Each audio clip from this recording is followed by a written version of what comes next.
Hey there, everyone. David Delgado, Freedom Choice Lending, President and CEO. Today, we're going to go over a market update, specifically where things are going, because over the last, I don't know, 30 days or so, we've seen rates decrease quite a bit. So if you're thinking about buying a house or even refinancing, I think we're going to have some great information for you.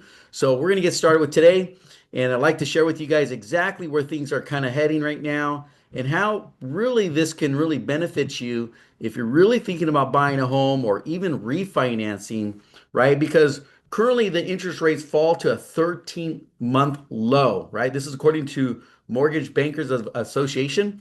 They reported the 30-year fixed rate mortgage has dropped to 6.30% at the end of October 24th, and that's the lowest since late September 2024. And everyone's asking the question is like, where are rates are they going to continue to drop, right? And we're going to go over that because the Feds have announced that are anticipating another rate drop. But Fed fund rate, what they drop is not the actual mortgage rate. So something to be aware of. Does it tie in together? Yes, but no. Have we seen the opposite happen over the years? Yes, I've seen when the Feds drop the rates actually go up. So we're going to kind of cover all that stuff right now. So it's something that you want to be fully aware that the rates that are being controlled by the federal government, the Federal Reserve, there specifically is more about the long-term rates, right, versus the mortgage rates, right? So mortgage rates are really influenced by the U.S. Treasury yields, right, and inflation expectations. There's a lot more that's actually are going to trigger rates as far as mortgage rates if they're going to be going up or down over the next couple months, or maybe where they're going to be at next year. So rates are driven by a lot more factors than the Fed alone. So you want to keep that in mind.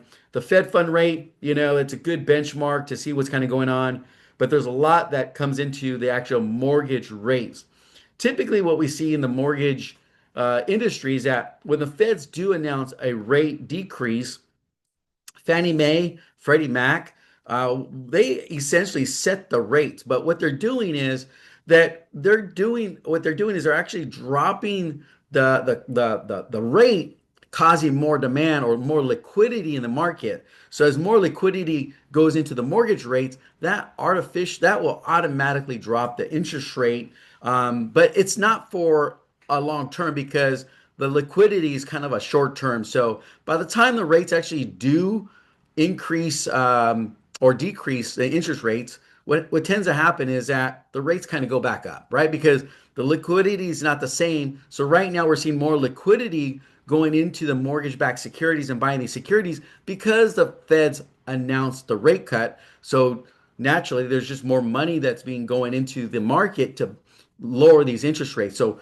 we are seeing that the rates are dropping, and that's more because of what's happening. The Feds announced it, but keep in mind to keep this as a long-term low or rate, so let's say in the next 12 months, it takes a lot more than just more liquidity.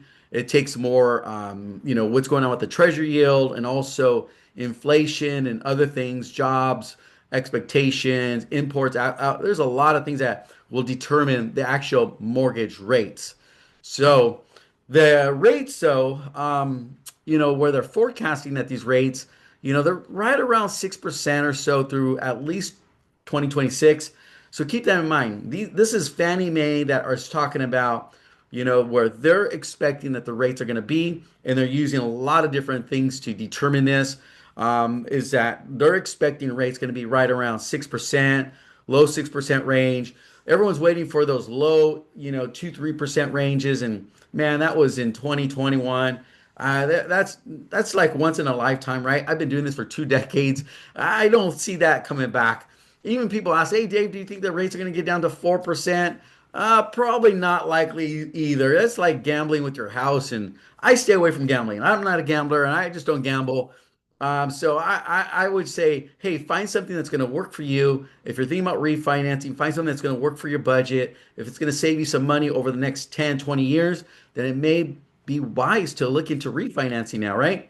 Because there's no guarantee. And if the rates did drop down to 3%, which I highly doubt, you can always just do a refinance down the road.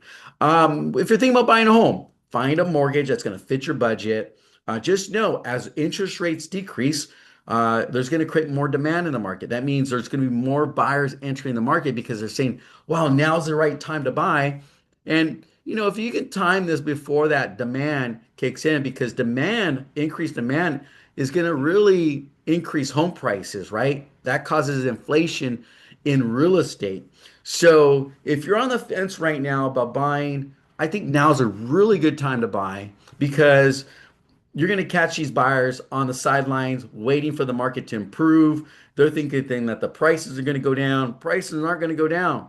There's a limited supply of homes on the market, right? It's not unlimited. So when you have a lower supply of homes and rates go down, it's an automatic increase in values over the next 12 months when that happens because we have a lower supply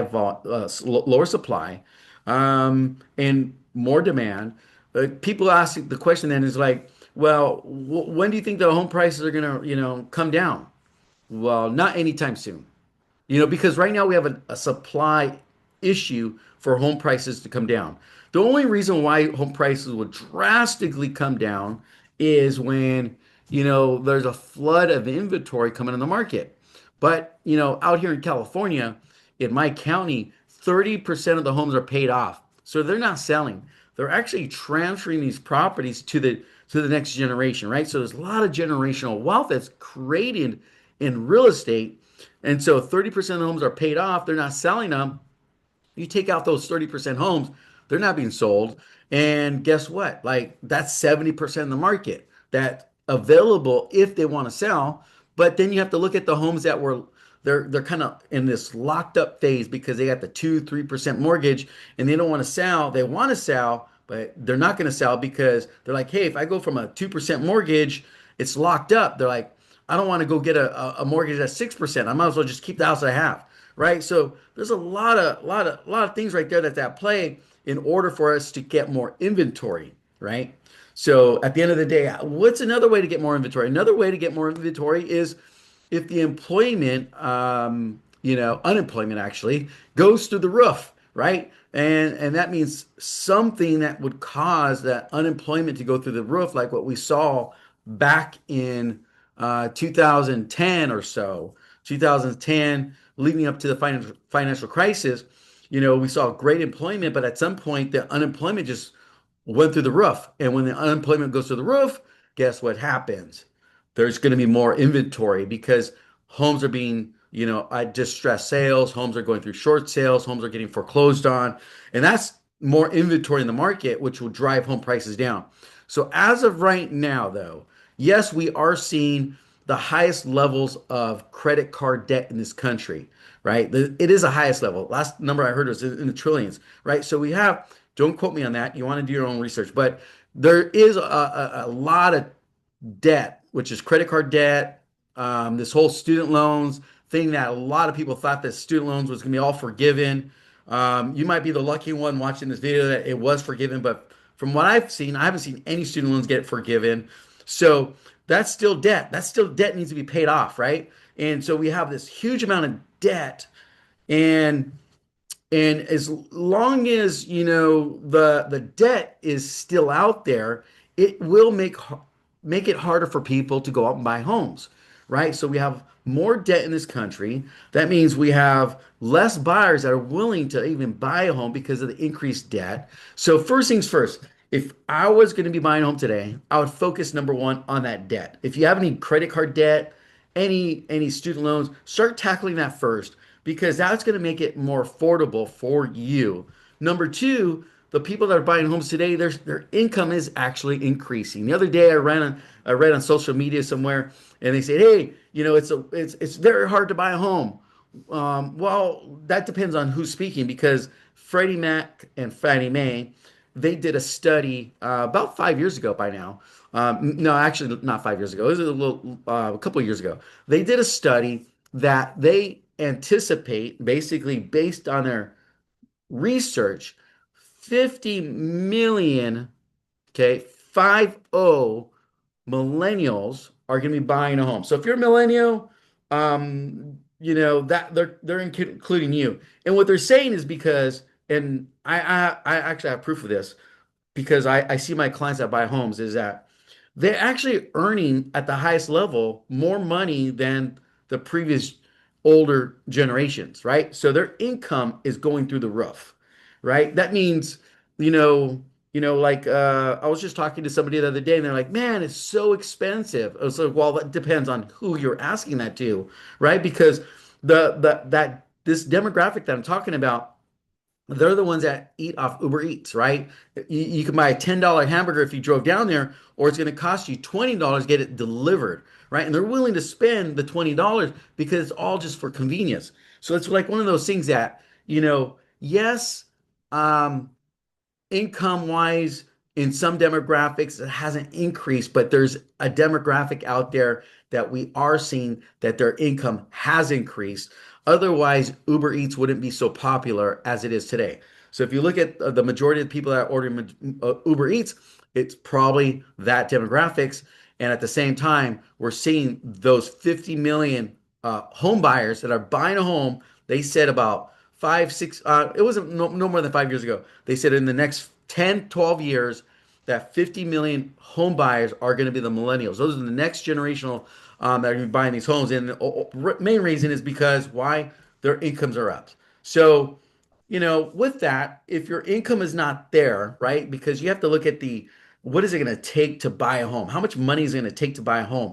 And it all depends on your area, right? So, based on your area, that's where I definitely talk to a mortgage loan officer, professional is going to guide you so that maybe you're not ready to buy one right now, but you want to buy one in the future. Like have someone talk to you about prices, monthly payments, go over all the various programs, right? So that way you can put a very good plan together. And then with that plan, that will come increase for you, increase in income. That means a lot of times I'm seeing these, clients of ours, they go back, get certified, educated, get degrees, or just climb that corporate ladder, right? And just look for opportunities because those are the ones that are actually buying homes today. So with that, I wanted to go over some interest rates, just to give you an update. These are the top 200 wholesale lenders that we work with. This is not all of them. This is a snapshot just to give you an idea where things are at. And this is based on a purchase price about $600,000, 20% down. As you can see, these are just some variables in here. I'll post all the APRs and all that good stuff on the blog. But check that out. Rates are right around 5.375 all the way up to 5.5 or so, depending on the lender that we go with. But at the same time, not every lender is going to be offering the same exact guidelines or the same turnaround time. And also, this prices fluctuate throughout the day, right? So whatever we're looking at right now is just a snapshot of what I just did early this morning just to put this recording together. And one could be low this morning, and then by mid-afternoon they can change this, and it may be the top five or maybe the fifth one. So this is constantly changing. If you ever bought stocks and bonds, same thing. It's not very steadily. It's very up and down. So what we do is we just monitor those rates for you, just to make sure that we're getting the best the rates that's going to fit your criteria, right? We want to make sure that we customize this rate and get you something that you can really count on. And at the same time, we are seeing, it's not shown right here, but FHA rates are actually a lot better than this. So they're getting down there. They're going lower than conventional loan programs. So we got to weigh out some options, see which one's the best program for you. And then, I think that's a really good step if you're planning to buy a home in the next 12 months or so, or even down the road, right? This is a very good time to kind of look at where things are at. But the thing is, if you're planning to buy a home more than 12 months, these aren't rates that you want to count on. This is just give you an idea where rates are at today and also what the payments are, right? So that way you can formulate, set some goals, set a vision for you, yourself, and go make that thing happen. If you would like a no obligation, this doesn't cost anything, to where we can talk about prices, monthly payments, go over all the various closing costs, and answer all your questions. We can help build a very clear mortgage plan together for you. Just give us a call at the office. Phone number is 866 587 6927. Thanks for watching. Talk to you soon. Bye bye.